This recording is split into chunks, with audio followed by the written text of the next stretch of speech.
Hello everyone, this is Emo and today we will be discussing the madness that has happened in chapter 1055. And I'm doing this video and it's basically a review, but I'm a bit too late for the review as I didn't have time to record a review this week, so this will be for this week. And when I say madness has happened in this chapter, yeah, that's an understatement. Like, Shanks is that guy. He's literally that guy on steroids. Like, how do we even describe what happened? My guy from his ship sent, I don't know, a Conqueror's Haki infused slash that had him talking in it.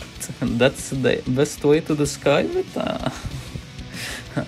I don't know, but he sent it and he intimidated Greenbull to the point that he shit his pants and decided to go back home and cry to Daddy Akainu. And a lot of people were expecting too much from Greenbull. Like, I saw before he even arrived at Wano, people theorizing that he will become the most favorite admiral, or theorizing that he's from Wano, or that he's Zoro's father, or that he's Ushimaru, and theorizing about his devil fruit, which turned out, yeah, it was partially right. It turned out to be plant-based, but a lot of people expected too much from Greenbull, and they expected him to be a good guy, and they expected him to be a monster. So a lot of people overestimated Greenbull a bit, and they wanted him to be a different character. So that's why a lot of people were disappointed. However, I never put any expectations from Greenbull as we hadn't met him at the time. So I just waited for him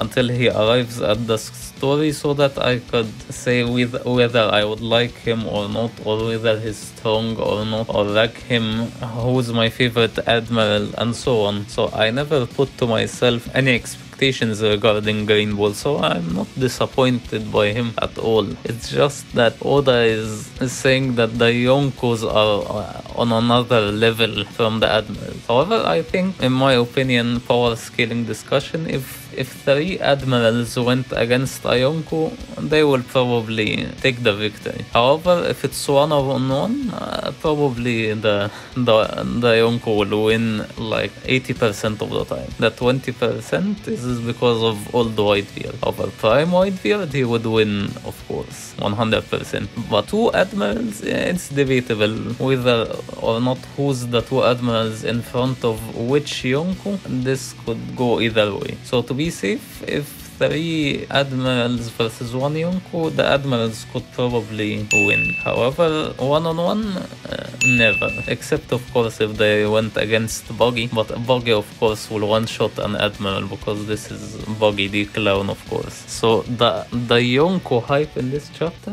was on another level. But I don't know, Shanks is now leaving Wano, so he just came to promote Film Red and he'll be on his way. So I don't know.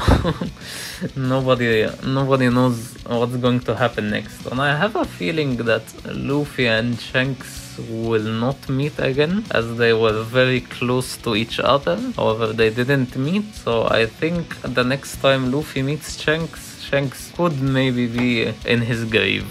As if we're entering the end game, we should probably expect a fight between Shanks and Blackbeard, and I don't think Shanks would win this fight even after all this hype, as Oda needs to hype up Blackbeard even more. So I believe Blackbeard will have to defeat Shanks and maybe even kill him, so that there could be even more bad blood between Luffy and Blackbeard, and they could possibly both fight, I don't know, at the island before Laugh Tale or something. Maybe. I'm just putting out some ideas. The other madness thing that was in that chapter were the Straw Hats. Like, the Straw Hats went from, like, fearing the hell out of an admiral. Even in Dressrosa, an admiral was something really powerful for them to even handle, to them just casually watching the Admiral fight Momonosuke and the Scabbers, and they do not even need to interfere, and they're just casually watching as the four of them, Jinbei, Luffy, Zoro, and Sanji, all of them think if they go, they would be too much for the Admiral. So the Straw Hats hype is on another level, to be honest. The Straw Hats, as Zoro and Sanji said in chapter 1022, if Luffy wins this battle, we will be one step closer to seeing him become the Pirate King. And this is...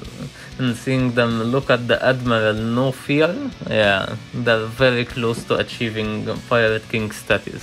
And also, speaking of them achieving Pirate King status, Robin and Law find the Lord Poneglyph, and to me, I believe that Law does not want to go to Laugh Tale at all, as he has no reaction to the Lord Poneglyph as Robin's. He just wants to know the history of the D and why his clan is very important. However, we find out that Wano from 800 years ago used to be at sea level and didn't have the huge waterfall borders, which I expected that these borders were the things that they needed to open the gates of Wano to the world. But I didn't expect that Wano could actually be like the actual city was submerged underwater and they had to live up, so that like Water 7 they built above the actual houses, so that every time the Aqua Laguna comes they had to go up, which is a very good touch by Oda, that an arc about Pluton and had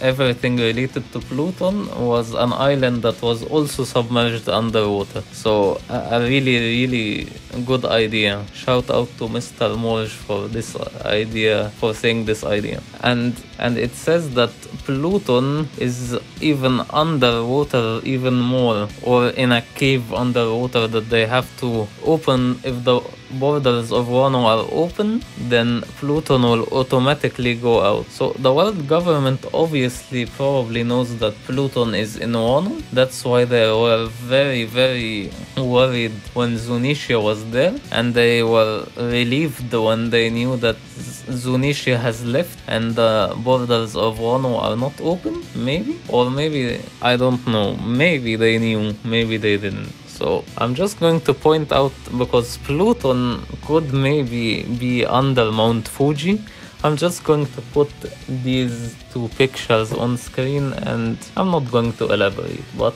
I'm just going to let them sink in your head, because I'm not going to put any ideas to you, but yeah, this could happen or maybe couldn't.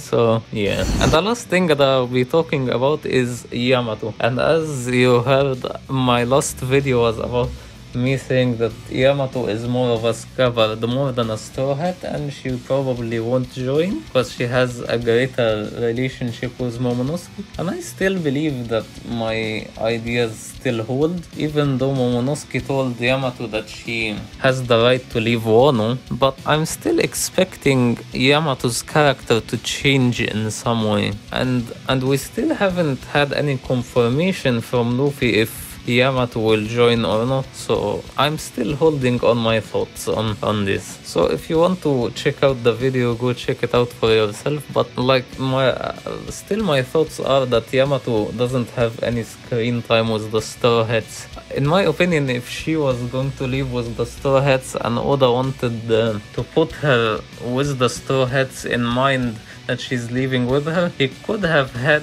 one other than the Straw Hat go with Yamato to fight Greenbull, so that Momonosuke could tell both of them to back off. This is my country to save, and both of you are leaving together or something, and I could protect Wano. So automatically in our heads, Yamato is a Straw Hat like this, but I'm still holding on to my thoughts. So if you enjoyed my video discussing this video, it's a bit late, I know, but better late than never. So please like and subscribe, as it really helps me out a lot. This is Emo, and I will see you next time. Bye bye.